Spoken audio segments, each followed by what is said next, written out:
Warning: Film thoughts contain spoilers and opinions. In November of 2022, I went to a theater I had never been to, and I saw a movie that would dramatically climb its way into my top 3 favorite films of 2022. That movie was The Menu. We follow a couple played by Anya Taylor-Joy and Nicholas Hoult, who travel to a top-of-the-line restaurant on an island where the head chef Slowick, played by Ralph Fiennes, has quite the menu in store for them. As the film progresses, the lines between art and terror are blurred as the night gets more chaotic and bloody with each course. I without a doubt would say that this is not only one of my favorite horror films of the past decade, but one of my favorite films overall of the past decade.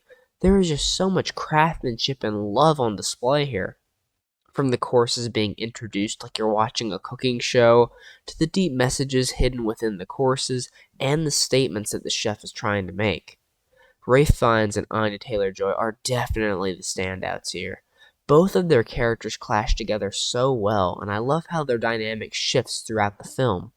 Chef Slowick begins being so skeptical and critical of Margot because she was never a part of his original plan. But by the end, there's almost a mutual respect between them, and I can't help but admire that. Slowick delivers some of the most cold monologues I've seen in the past few years in this movie. One of my favorite lines is, "You represent the ruin of my art and my life." We learn that he used to be a simple fast food fry cook who made cheeseburgers for a living, and he loved it. He was happy. Then he gets his own restaurant, hoping to share that same passion with others, but instead has to cater to the demanding rich crowd and food critics who want something innovative, something with meaning. They want an art piece instead of just having a nice simple meal. Anya Taylor-Joy's character, Margot, sees through all of this, admits that she's not even that into the food culture, and wants to find a way to escape this hellish situation. So she does by simply asking for Slowick to cook her a cheeseburger. Yeah, we can do a cheeseburger. A real cheeseburger. This begins probably the best scene of the film as Slowick returns to the good old days of making an old-fashioned fast food meal of a cheeseburger with fries. For the first time in years, he feels passion and happiness in cooking. It could honestly be seen as pretty wholesome if we hadn't been watching him screw with these people for the past 90 minutes. Then Margot simply asks for her meal to go, once again reminding Slowick of his fast food days, so he lets her go. Then proceeds to burn everyone else, including himself and his staff, alive. Yeah, it's a wild movie. But it's also a film layered with humor throughout.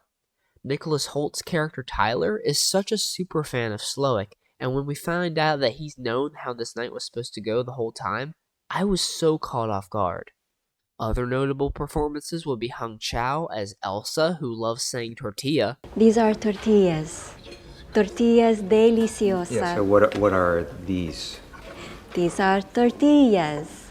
And John Leguizamo, who I honestly like seeing in anything. He's a funny guy. You even have some humor in the courses, like Tyler's bullshit, or the fact that the final course includes the staff and the restaurant itself. It truly is dark comedy at its finest. Ultimately, this film has definitely made me think about it more and more after I watch it. It's definitely one that sticks with you after you watch it, and I'm always looking for new opportunities to introduce it to someone. So, what did you think of The Menu? Was it one of your favorites of 2022? Did you like it but didn't fall in love with it like I did? Let me know down in the comments below, because the best part about film thoughts is that we all have different ones. Take care and goodbye.